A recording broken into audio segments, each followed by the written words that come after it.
ये मोदी जी को समझ लेना चाहिए। आप लोकतंत्र को मारेंगे भी और उसकी चीख बाहर निकले भी नहीं, ये संभव नहीं है। आप लोकतंत्र को मारेंगे तो राहुल गांधी बोलेगा, संसद के भीतर से बोले या संसद के बाहर से बोले, राहुल गांधी को आप चुप नहीं कर सकते। संसद के भीतर अगर राहुल गांधी अडानी का नाम लेता है तो आप डरते हैं। आप सोचिए, राहुल गांधी सड़क पर आकर जब बोलेगा तो आप थर थर कांपेंगे। इसमें कोई नहीं रोक सकता। ये उस खानदान का चिराग है जिस खानदान ने इस देश को रास्ता दिखाया, इस देश को रोशन किया, इस देश में अंधेरा हटाया। उस खानदान के चिराग को आप बुझाएंगे? आपकी इतनी औकात है? आप कायर हैं, आप डरपोक हैं और हम आपसे नहीं डरते। हमारे राहुल गांधी आपसे नहीं डरते। मैंने आज तक प्रियंका गांधी को डरते नहीं देखा, मैंने आज तक राहुल गांधी को डरते नहीं देखा। और आज अंतिम मेरे जो 2 लाइनें हैं, मैं कहना चाहूंगा, आप सबसे माफी मांगना चाहूंगा, मेरे सारे नेतृत्व से माफी मांगना चाहूंगा।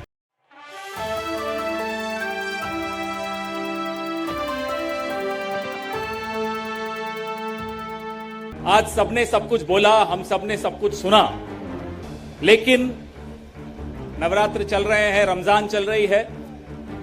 मजलूम की खामोशी में खुदा का कहर होता है। ये मोदी जी को समझ लेना चाहिए। आप लोकतंत्र को मारेंगे भी और उसकी चीख बाहर निकले भी नहीं, ये संभव नहीं है। आप लोकतंत्र को मारेंगे तो राहुल गांधी बोलेगा, संसद के भीतर से बोले या संसद के बाहर से बोले, राहुल गांधी को आप चुप नहीं कर सकते।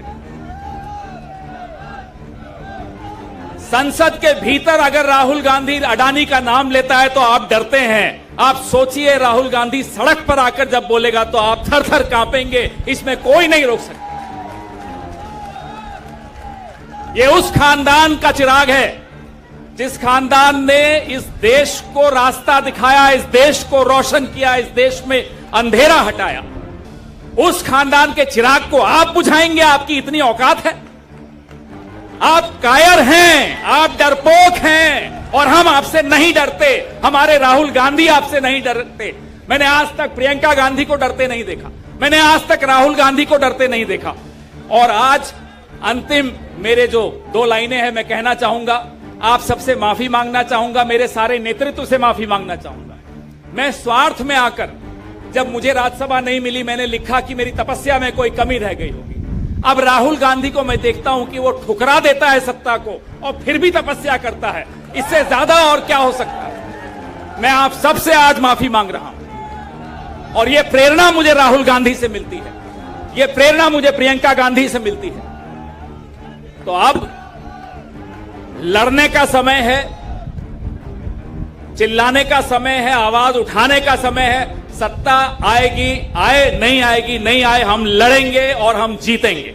जय हिंद, जय कांग्रेस। गौरव गोगोई जी ने आपको बताया कि कैसे 59 ऐप्स पे पिछले राउंड में पाबंदी लगाई। आज गृह मंत्री बड़ी ऊंची ऊंची आवाज में कुछ हम पर आरोप लगा रहे थे।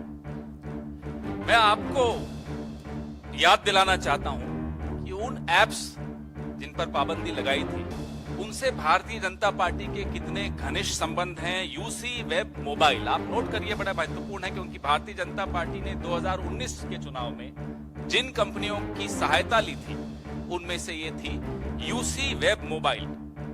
ये सेवाएं भारतीय जनता पार्टी ने ली और 2017 में इसी कंपनी पर भारतीय जनता पार्टी ने आरोप लगाया था कि ये भारतीयों का डेटा चुराकर चीन भेजती है। लेकिन 19 में इसी कंपनी को भारतीय जनता पार्टी ने इस्तेमाल किया।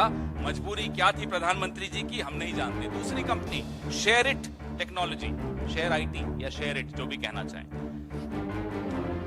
इसी कंपनी पर पाबंदी लगाई कि ये देश की संप्रभुता के लिए खतरा है। यही कंपनी भारतीय जनता पार्टी के चुनाव में पार्टनर बनकर भारत के चुनाव पर प्रभाव डालती। हम भी पूरी रिसर्च करके बैठे हैं, गृह मंत्री जी को समझना चाहिए। हमारे राजीव गांधी फाउंडेशन के खाते पब्लिक डोमेन में हैं, सबके सामने हैं, कुछ छिपाने की बात नहीं है, सार्वजनिक है। आरएसएस के क्या संबंध हैं चीन की कम्युनिस्ट पार्टी से? आरएसएस का हक क्या बनता है? वो तो एक सांस्कृतिक संगठन है, गैर राजनीतिक संगठन है। क्यों बार बार चीन के दरवाजे पर दस्तक देते हैं? क्यों चीन की कम्युनिस्ट पार्टी के साथ पार्टनरशिप करते हैं? और जब भारतीय जनता पार्टी सत्ता में नहीं हो तब भी ये लोग मिलने जाते हैं। BJP legislators take lessons at school run by Communist Party of China. उनसे शिक्षित होने जाते थे। ये देख लीजिए साहब, ये है इनकी असलियत। एक फाउंडेशन है जिसमें विदेश मंत्री के सुपुत्र काम करते हैं, बड़े अच्छे पद पर काम करते हैं।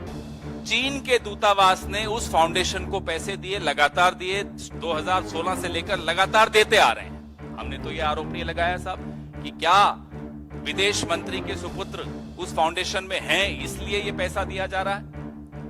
इसका क्विड प्रो को क्या है, हमने ऐसे कोई आरोप नहीं लगाया, वो भी पब्लिक डोमेन में है।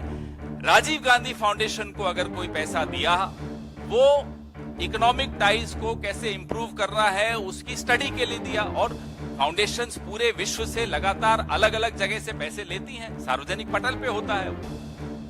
लेकिन इंडिया फाउंडेशन और विवेकानंद फाउंडेशन के चीन से क्या संबंध है, उसका खुलासा कीजिए गृह मंत्री जी। अनुमति ले लीजिए दोवल साहब की, बताइए क्या संबंध है दोवल साहब के और उनके फाउंडेशन के चीन के साथ। और एक और बड़ा रोचक तथ्य है, भारतीय जनता पार्टी जब चीन की कम्युनिस्ट पार्टी से मिलने 14 लोग गए तो क्या तय हुआ? यह तय हुआ कि दोनों विश्व की सबसे बड़ी पॉलिटिकल पार्टीज हैं, इनका अलायंस होना चाहिए और एक ग्लोबल पॉलिटिकल पार्टीज अलायंस बनना चाहिए। हमने तो नहीं कहा साहब ने क्या एमओयू साइन करके आए, क्योंकि हमें समझ है, हम समझते हैं कि जब पॉलिटिकल पार्टीज मिलती हैं तो चर्चा करती हैं, लोकतंत्र पे चर्चा करती हैं। हम सीखने नहीं गए थे, आप तो सीखने चले गए साहब, हमें शिक्षित करो। Communist Party of China Bharatiya Janata party को शिक्षित करती है। बताइए इससे बड़ा रिश्ता क्या हो सकता है? और उदाहरण देते हैं, पीएम केयर फंड सार्वजनिक करिए।